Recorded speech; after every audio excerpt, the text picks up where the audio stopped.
So ayun, good morning sa ating lahat mga kadensyo, no. So tayo nandito ngayon sa papuntang Kandating at susubok tayo ng ating fishing journey ngayon. Titingin tayo ng spot na pwede nating pwestuhan dito. Ang ganda ng view dito, oh. Kitang-kita yung bundok ng Arayat, guys. So andito tayo ngayon sa side dito, yung mga tapunan lang naman to ng mga plastic yan.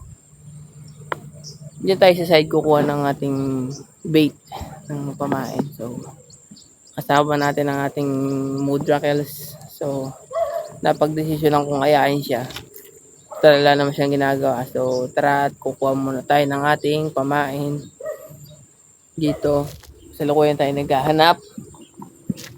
Ayan, medyo masuka lang at pagka mga gantong spot ay medyo konting ingat na lang tayo at baka merong ahas. So tara mga kadensyo at samahan niyo ako kung tayo ay sasucess ba sa ating fishing journey ngayong araw.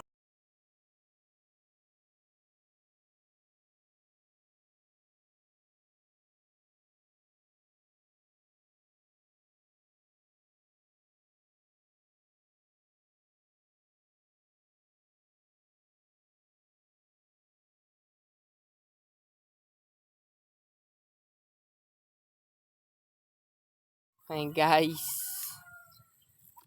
first catch of the day. Good size na lukaok.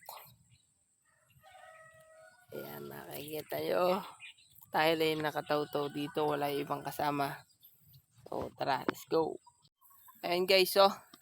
Second hit. Hipon. Kumagat sa ating bingwit.